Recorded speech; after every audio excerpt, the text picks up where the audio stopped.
ഭാരതത്തിലെ ശിവക്ഷേത്രങ്ങളിൽ പഞ്ചഭൂത സ്ഥാനങ്ങളിൽ ആകാശ സ്ഥാനമാണ് ചിദംബര ക്ഷേത്രത്തിന്. ചിത്ത് എന്നാൽ മനസ്സ് അഥവാ അറിവ്, അമ്പരം എന്നാൽ അതിരുകളില്ലാത്ത ആകാശം എന്നാണ് അർത്ഥം. ചിത്തത്തെ അനന്തമാക്കുന്ന സച്ചിദാനന്ദമൂർത്തി വാഴുന്ന ക്ഷേത്രഭൂമി, അതാണ് ചിദംബര ക്ഷേത്രം. തില്ലൈ വനം എന്നാണ് ഈ ക്ഷേത്രത്തെ മുൻപ് കാലത്ത് അറിയപ്പെട്ടിരുന്നത്. തില്ലൈ മരങ്ങൾ എന്നാൽ കണ്ടൽ കാടുകൾ. രൂപമേതുമില്ലാത്ത ഭാവമാണ് ഇവിടെ കുടികൊള്ളുന്നത്. എന്താണ് ചിദംബര രഹസ്യം? ചിദംബര ക്ഷേത്രത്തിൽ ശിവനെ 3 വിധത്തിൽ ആരാധിച്ചു വരുന്നു: രൂപം, രൂപാരൂപം, അരൂപം. മുഖ്യപ്രതിഷ്ഠയായ നടരാജമൂർത്തിയെ രൂപത്തിൽ ആരാധിക്കുന്നു. ശങ്കരാചാര്യരാൽ പ്രതിഷ്ഠിതമായ ഒരു സ്ഫടിക ശിവലിംഗവും ഇവിടെ ആരാധിച്ചു വരുന്നു. ഇതിനെ രൂപാരൂപം എന്ന് പറയുന്നു. ഇതിനൊക്കെ അപ്പുറത്ത് അരൂപാവസ്ഥയിൽ ഭഗവാനെ പൂജിക്കുന്നു എന്ന മഹാതത്വം ഇവിടെയുണ്ട്. ഇതാണ് വിശ്വപ്രസിദ്ധമായ ചിദംബര രഹസ്യം. ലോകകാന്തിക ഭൂമധ്യരേഖയുടെ മധ്യഭാഗത്താണ് ഈ ക്ഷേത്രം സ്ഥിതി ചെയ്യുന്നത്. അതായത് ഈ ക്ഷേത്രം ഊർജങ്ങളുടെ ഒരു കലവറയാണ്. നാലമ്പലത്തിലേക്ക് പ്രവേശിക്കുമ്പോൾ തന്നെ ആ ഊർജം നമുക്ക് അനുഭവപ്പെടാറുമുണ്ട്. പഞ്ചഭൂത ക്ഷേത്രങ്ങളിൽ ചിദംബരം ആകാശത്തെ സൂചിപ്പിക്കുന്നു എന്ന് പറഞ്ഞുവല്ലോ. അതേപോലെ കാളഹസ്തി കാറ്റിനെയും കാഞ്ചി ഏകാംബരേശ്വരൻ ഭൂമിയെയും സൂചിപ്പിക്കുന്നു. ഈ 3 ക്ഷേത്രങ്ങളും 79 ഡിഗ്രി 41 മിനിറ്റ്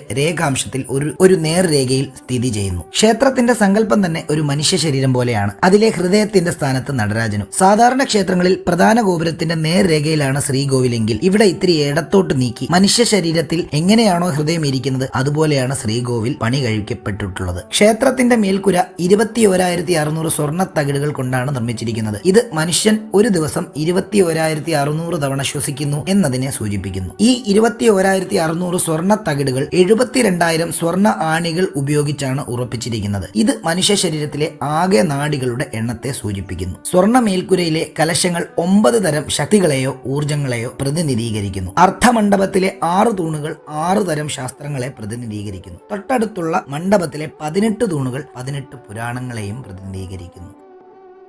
രൂപമില്ലാതെ, ഭാവമില്ലാതെ, നിറവും മണവും ഒന്നുമില്ലാതെ ഒരു ഭഗവത് സങ്കല്പം, സാക്ഷാൽ പരബ്രഹ്മം.